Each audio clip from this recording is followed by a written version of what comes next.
So, I guess tips lang if you're new to capturing sunrise and sunsets, like stars, Milky Way. I'm not an expert, but I'm using an app called Starwalk. It's gonna point you where the horizon, along the horizon where the sunrise or sunsets. It's not that 100% accurate, but I would say around 90%.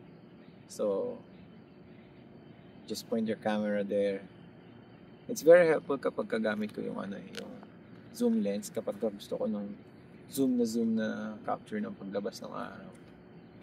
Kasi pagka naka-zoom ka na, medyo limited na lang yung frame mo.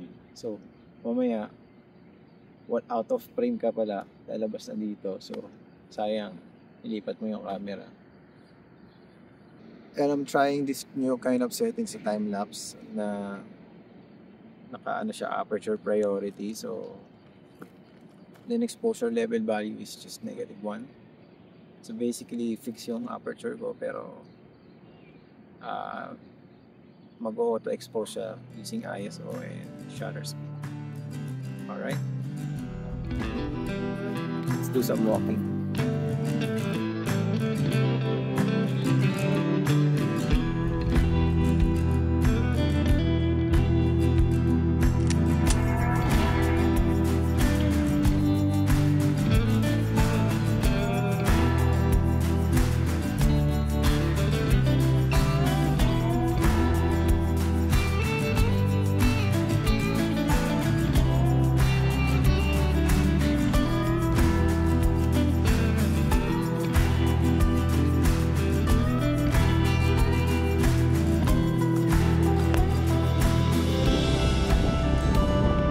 Baby!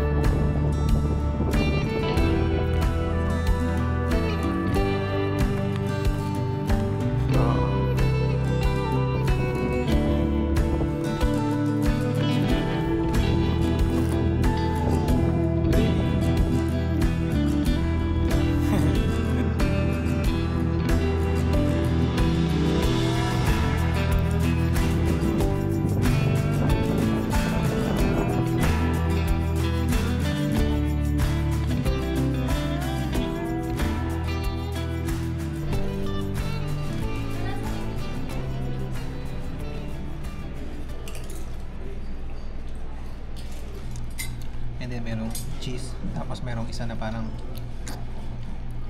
cream cheese na salty siya maalat pero sarap sarap.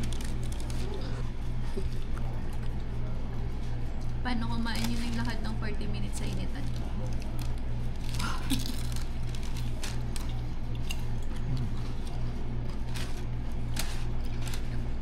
So ano lang siya chicken breast na may patatas. Ano yung sauce mo? I don't know. Di ba na-request mo?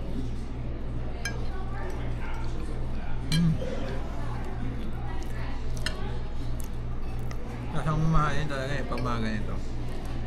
Tapos yan to ako kumain dito. Onde. Bakit mo ganyan, no?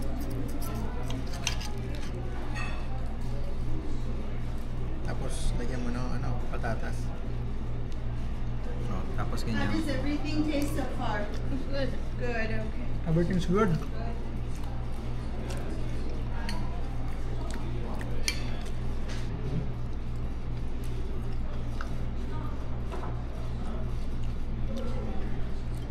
Patikim ako ng Sarap ng patatas. mas masarap yun sa'yo.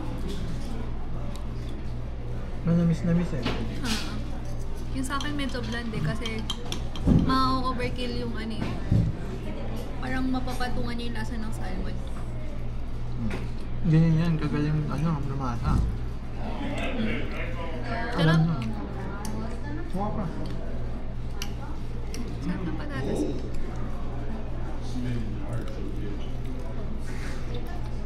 I think balik tayo. No? That's a huge. Alright, we got a cheesecake. Lipat mo, pare-pare.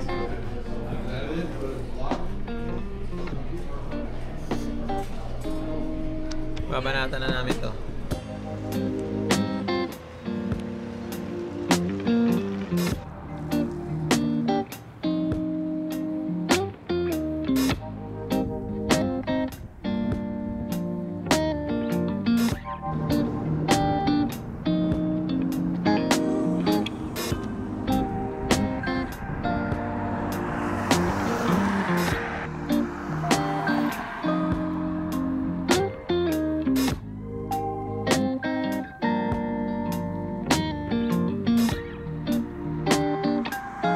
Ganda ng ano, kulay niya.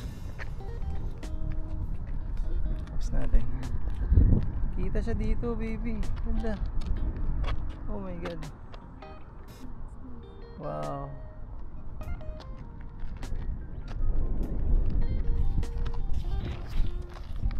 Di kasi kami nakaka-experience ng ganito sa San Antonio, so madalang eh. Gawa ng mabundok. So dito kasi oh, hindi na kami kita. Alright. Going back to the Hampton Hotel. Let's go. Ano man sabi mo sa lakad?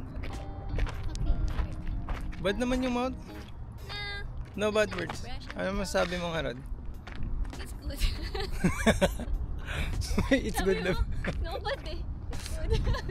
Hindi, no bad words lang. Siyempre, ano tayo eh. It's tiring, but it's been a while. Yan. Right? Total of 13k steps. So we're here na in the hotel and maligo na, makapagpahinga na kasi marami pang gagawin bukas. Tinetesting tong S-Log 3 kasi yun nga, gusto na nating, since meron tayong A7R5 capable of 10-bit video recording, so gusto natin ma-maximize yung capabilities niya. Pero so ever since na acquire ko tong A7R5, S-Log 3 uncharted territory talaga siya sa akin eh. So stick ako sa S-Cinetone. Parang S-Cinetone is yung ano na, meron na siyang color dun sa ano mo, out of camera. Pero yun nga eh, sayang yung camera kung di mo gagamitin yung S-Log 3. Pero ayun, so I'm taking this chance. 5 days here in New Mexico. So iba yung ano dito, iba yung weather, talagang tirik na tirik yung araw. Tapos ano, yan, dun natin masusubukan yung ating S-Log 3. So nag-aral na tayo onte, YouTube testing konti sa apartment. So parang ang number 1 rule, overexpose. So normally yung metering mode ko, yung exposure value ko diyan naka-stay yan sa 0 pag si S-Cinetone. Pero dito daw sa S-Log 3 more than that. Pero syempre hindi ka daw magre-rely doon, may mga zebra pa, marami pang concept, so hindi na natin pag-uusapan yun dito. Basta mas mataas daw ang exposure mo. Welcome to the desert of New Mexico.